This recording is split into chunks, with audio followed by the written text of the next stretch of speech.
Ingat Tristan Alif Naufal, sempat dijuluki Messi Indonesia, ini kabar sekarang.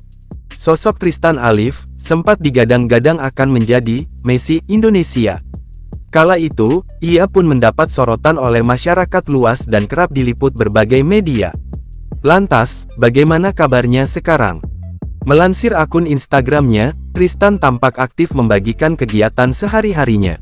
Ia kerap mengunggah momen ketika ia sedang berlatih dan bermain sepak bola. Diketahui, bahwa ia sempat membela klub Nathan Lebak FC.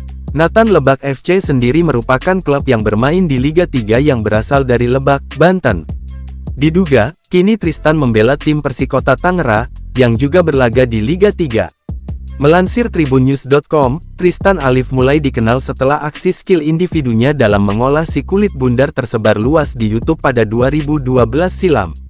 Bahkan masih di tahun yang sama, Tristan Alif sempat bertemu dengan pelatih Manchester City Pep Guardiola dalam sebuah acara di Jakarta.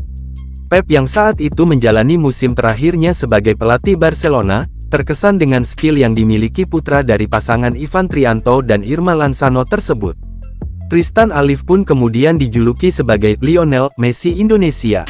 Pep bahkan merekomendasikan Tristan Alif untuk menimba ilmu sepak bola di Akademi Barcelona yang sangat terkenal, La Masia.